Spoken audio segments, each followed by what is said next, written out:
Three, two, one. Assalamualaikum dan salam sejahtera saya ucapkan kepada Dr. Rakas Kajek. Pada hari ini saya Indri Syurika Izzati bin Zaidi, pemegang kad matrik di 2021-2099-044 akan membentangkan wawancarakan diri pasca saya pada hari ini. Menurut penilaian saya dalam wawancarakan diri pada bahagian 1, terdapat beberapa sifat kepribadian guru yang penting dimiliki oleh IGP. Antaranya ialah sifat seorang pendengar yang baik. Sifat ini penting kerana seorang guru yang baik sentiasa peka terhadap perubahan diri pelajar mereka. Dan ini guru boleh mendekati murid yang lebih mudah untuk bertanyakan tentang masalah yang pernah dihadapi oleh mereka. Tindak balas yang positif dari segi ekspresi wajah dan bahasa tubuh oleh guru penting, supaya murid senantiasa untuk berkongsi masalah bersama mereka. Selain itu, sifat cekar dan tabah juga penting kerana sifat ini akan menambahkan ciri ketenangan dalam diri seorang guru sekaligus membantu seorang guru itu untuk menguruskan keterampilan dia yang baik, khususnya dari segi kawalan emosi. Impaknya, guru itu akan bersikap profesional dalam membuat sebarang keputusan sekiranya menghadapi sebarang masalah dan sentiasa bersedia untuk menghadapi pelbagai perubahan dengan fleksibiliti.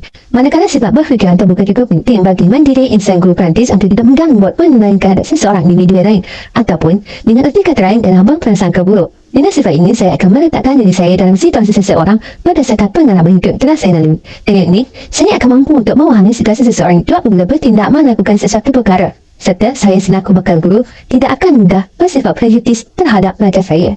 Pada bahagian 1 juga tercatat bahawa saya ingin menjadi diri sendiri. Hal ini adalah kerana saya berpendapat bahawa hanya diri saya sendiri mampu membentuk kepribadian diri saya.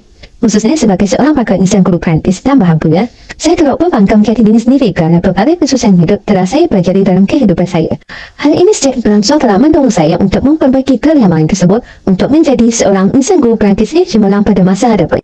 Manakala penilaian semula wawancarakan diri pada bahagian 2 pula terdapat penjelasan tentang ciri yang perlu dimiliki bagi melayakkan diri saya menjadi IGP.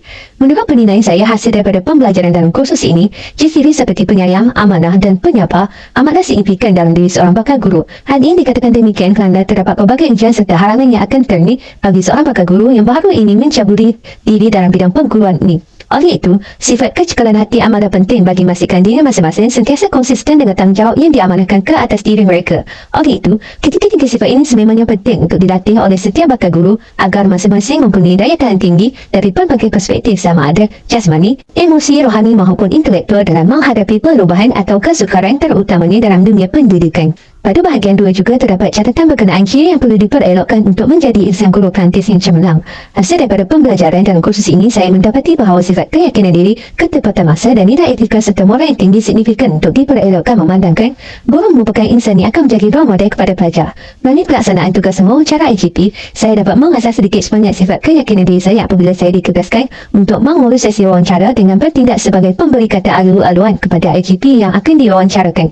Saya juga dapat mengasah kemahiran komunikasi yang berkesan menerusi sesi wawancara yang dilakukan sekaligus dapat membantu saya meningkatkan keyakinan diri saya. Dari perspektif ketepatan masa pula, saya juga dapat mempelajarinya melalui pelaksanaan wawancara ini apabila masing-masing dikehendaki untuk bersedia lebih awal sebelum sesi wawancara dijalankan. Misalnya, saya bersama ahli kumpulan saya yang lain mula menyertai sesi wawancara seawal jam 8 pagi bagi memastikan sesi wawancara dapat dijalankan dengan lancar tanpa sebarang masalah khususnya dari segi teknikal. Situasi ini senada dengan kepribadian bagi seorang bakal pendidik di mana masing-masing perlu menepati masa untuk hadir ke sekolah dan sentiasa membuat persiapan awal bagi menjalankan proses PDP mengikut masa yang telah ditetapkan. Kepribadian guru yang mempunyai nilai etika dan moral yang tinggi terlalu penting dalam membangkitkan kepribadian pelajar masing-masing kerana guru yang bersifat sedemikian pasti mempunyai tahap disiplin yang tinggi. Misalnya, guru perlulah mempunyai tahap disiplin yang tinggi supaya sebarang teguran yang dilakukan oleh guru itu terhadap murid-murid mereka dapat diikuti tanpa sebarang bantahan dan bukanlah sebaliknya. Secara keseluruhannya, penglibatan saya dalam semua tugas yang diberikan walaupun secara khusus memang memberikan impak besar terhadap konteks kemenjadian saya sebagai seorang insan guru profesional pada masa akan datang. Hal ini adalah kerana menerusi kursus ini terdapat berbagai ilmu yang dapat saya pelajari sebelum memasuki dunia perguruan sama ada melalui didikan walaupun secara kursus sendiri ataupun melalui wawancara yang dijalankan. Antara ilmu yang dipelajari ialah kemahiran bersosial dan kemahiran berkomunikasi bersama komuniti sejagat menerusi pelaksanaan projek Santun Masyarakat dan wawancara IGP. Hal ini terbukti melalui pelaksanaan tugasan ini telah mendedahkan saya tentang sela belok dunia pendidikan. Saya juga dapat meningkatkan kemahiran sedemikian menerusi komunikasi bersama pihak pengusaha seperti fakulti untuk mendapatkan kelulusan kertas kerja memandangkan saya diamanahkan untuk menjadi setiausaha program ini bagi pelaksanaan projek kami. Saya juga dapat meningkatkan kemahiran sosial melalui interaksi bersama komuniti luar sepanjang program kami dijalankan. Selain itu, kursus ini juga mendidik saya untuk menjadi seorang yang komited dan bertanggungjawab dengan tugas yang diberikan.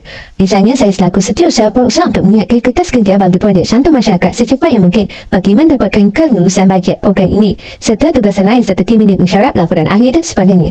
Kaedah pengurusan masa yang sistematik turut dapat dipelajari oleh saya, supaya setiap rancangan yang telah ditetapkan dapat dicapai dengan baik, terutamanya berkaitan tugas yang diberikan oleh pensyarah khusus serta seperti tugasan berkumpulan. Ringkasnya, kursus ini sememangnya telah mendidik saya untuk menjadi seorang yang mempunyai nilai komited yang tinggi melalui pelaksanaan dalam setiap tugas saya telah diberi. Baiklah, itu sahaja pemberitahuan saya pada hari ini berkaitan wawancara kontinu pasca saya di bawah sahaja insan guru profesional. Sekian, terima kasih.